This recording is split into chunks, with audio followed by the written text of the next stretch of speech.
Everything's upside down, down under. I know that Australia has a special place in the hearts of people in Britain, and maybe that tie-up is part of the problem. We'll see when we discuss what's going on down under with the rock and roll economist, our good friend of the show, Professor Steve Keen. So bad is the political situation in Australia, Professor Steve has had to take off his leather jacket and enter the political fray. The next time we talk to him, he might be Senator Steve Keen. Thank you for joining us, Steve. As always, a great pleasure to see you. Let's sketch just how bad and what kind of turmoil the Australian political system is in. The last I saw, a state premier was forced to resign under allegations of bribery. There have been sex scandals in the Parliament House itself. All kinds of things are going on. What's up? I think the background, George, I'd say, is really the fact that both parties, the Labor Party, which is equivalent of your Labor Party, and which is basically a Blairite Labor Party, and the Liberal Party, which is the equivalent of your Conservatives, have both been dominated by career politicians for 40 or 50 years. And it's really been a case of one career, and they both support neoliberal economic policies. So the Labor Party supports neoliberal policies and apologises for the effects, and the Liberals support neoliberal policies and brag about the effects. That's really about the difference you get. And this has been going on for so long that they really don't even know what corruption is anymore. And of course, they go and commit it at the same time. So the Premier you mentioned, I can't pronounce the last name, I'll call it Premier Gladys from New South Wales, was skewered by the very, very powerful independent commission against corruption that applies at the state level in New South Wales over the fact that she had, one of the many instances, she had a boyfriend who got expelled from Parliament himself for corruption. She continued the racial relationship behind closed doors for some years, and I've no problems with that. But there were then various electoral things affecting his old electorate, and even a rifle club, I believe, that he was part of, where they suddenly got a large grant from the government. And she was challenged on this at the time and said something about all politicians' pork barrel, as if that's reasonable behaviour. And of course, as you know, if you use government funds to help your party get elected at an election, that is effectively corruption. And it's become so blurred by so many years that the same parties swapping roles that they've fallen straight into it, and now it's all falling over in a heap, and many Australians like myself have had enough. And New South Wales is not some obscure corner of the great continent, is it? It is, in a way, the heart of Australia. There are two states that are the dominant states, Victoria and New South Wales, and in fact, New South Wales has had several consecutive Conservative premiers, all from the Liberal Party. I've got to call them Conservative, because that's what they really are, as Conservative premiers, and all of them have been knocked out by corruption at some point. You'd think they'd learn, but in fact, it's become more and more entrenched. So yes, Sydney has a population of about half that of London, 5 million people. So it's not some insubstantial colonial outpost. It's a substantial economy and substantial polity, and yet this sort of behaviour is now becoming commonplace. I'm so old. I mean, you mentioned Labour being a Blairite Labour. I'm so old, I remember, in fact, I had good relations with him. Bob Hawke. And even earlier than that, there were big Labour figures in the Australian Labour Party that were definitely not Blairites. I could take you back even further. You probably might even remember Kim Beazley.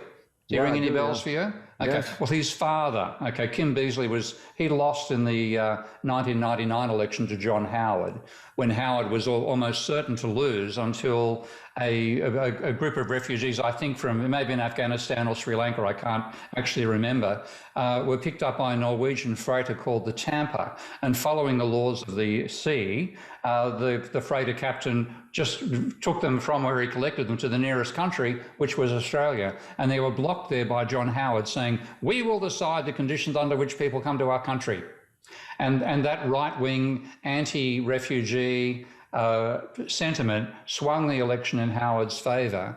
And then we had this, years and years of Liberals ever since. Well, Kim Beazley's father, many, many years before that, I've forgotten his first name, but he said that Labor Party, when I was growing up, was represented by the cream of the working class. Now it's got the dregs of the middle class. And I'm afraid that's my feeling about the whole Labor Party. Now, the foreign policy of Australia has also zigzagged. I mean, let's not idealise it. Australia sent soldiers to kill the people in Vietnam in the 1960s. But the latest turn in Australian foreign policy strikes me as an extremely hazardous one of effectively putting themselves on a war footing against China, which buys a very considerable part of Australia's output and which is a major investor in Australia. What's that all about? Oh, well, that's actually just incredibly clumsy politics, George. I mean, you really have to look at this and say that there are not lunatics in charge, there are children in charge, because the whole thing has been over nuclear submarines. And Australia, back in 2015, I think, under a previous Liberal Party, Conservative Prime Minister, approached the French to build new submarines. The French had nuclear-powered submarines. They said, we can't have nuclear-powered. Can you make them diesel-powered? And the French basically said, well, we can do it, but it's going to be very ineffective and very costly. And that indeed is what happened. And there were cost overruns. So now, without even calling the French before it happened, without letting them know it occurred, even though the negotiations with the Americans have been going on for 18 months, back when Trump was still president, the Australian government decided they're going across to the Americans because the Americans can offer nuclear-powered submarines. Extraordinary, but why the posture of belligerence towards China? What has China ever done to Australia beyond buying all its goods?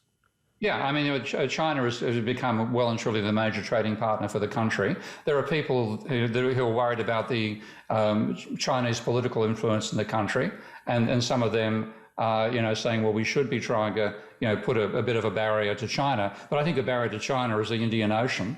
This is one of the hardest countries on the planet to invade for the simple reason that the nearest place you can land of any significance is 3,000 miles from Sydney and Melbourne.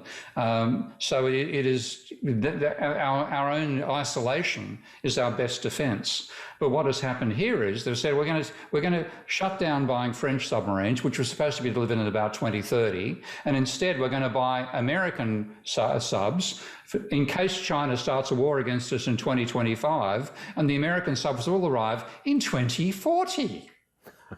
It is. You look at it and think, what moron put this idea together? And the moron's name is Morrison. He's the Prime Minister. I hope the next time we talk, you'll be a senator. Tell us how that came about. How did the rock and roll economist become a putative senator? Totally by accident. The starting point was that a guy called Victor Klein, and you have a chat with him one day on the program as well, out of the blue formed a party he called the New Liberals. And the emphasis on the Liberals was sort of 19th century, Jean Locke, Rousseauian ideas of liberalism in that sense. I was sceptical about the name because liberal is a swear word in Australia against conservatives because of the way it's been used by the Liberal Party as a cover for incredibly reactionary policies. But he, out of the blue, approached me to be their economic advisor. And it turns out he'd educated himself on modern monetary theory, and he actually bought a copy of Debunking Economics. So that gave him exposure to my ideas and the fact that the government is not constrained in the way that a household is constrained in its spending. And that became fundamental to the party's economic objectives. And I decided, well, I mean, if he asked me to be their advisor, I thought, well, I've got to check up and see whether I should trust this guy or not. And he has an incredible autobiography. I really do recommend you reading it because it's quite surprising and shocking. It's called The House on Anzac Parade. And I'm giving no secrets away here. It literally opens with a fictionalised account, as he was writing a script for a play, of him being sexually molested by his mother. Wow. So your chances are what of being elected? I'll finish the story before I get there. The incredible personal journey ended up with her adopting 3 Sri Lankan kids as his own daughters. Amazing life story. So it's really worth reading the whole thing to see why I decided he was worth me putting my 2 cents in with him. Anyway, having the rising profile he's got for the party, mainly through Twitter, he decided to move to the House of Representatives and run for North Sydney, and he asked me to be the candidate for the Senate. And I thought, well, in for a penny, in for a pound. Okay, I'll be the candidate. And I think the chances are about 50-50. The background is Australia does not have anything as stupid as America or the UK's first past the post electoral system. We have compulsory preferential voting. So you must vote. And that means politicians can't, try to disenfranchise different groups or encourage some to register and others not. It's actually a crime not to be registered to vote in Australia. And secondly, when you vote, you don't vote just for one candidate, you vote in order. So if you give first preference, say, to George Galloway, and George Galloway doesn't get enough to get up, and George's second preference is go to Steve Keen, then Steve Keen gets the extra votes. If you got 22%, I might go 24%, I'm almost over the line. So that gives us much better chance in any election, whether representatives or the Senate. And in the Senate, there are 6 candidates at every election. So I only need 14.5%. And I could get there quite possibly with, say, 5 to 8% of the primary vote and the rest through distribution of preferences. So I think the odds are 50-50. Professor Steve Keen, here's hoping. Thanks for joining us on board the Sputnik.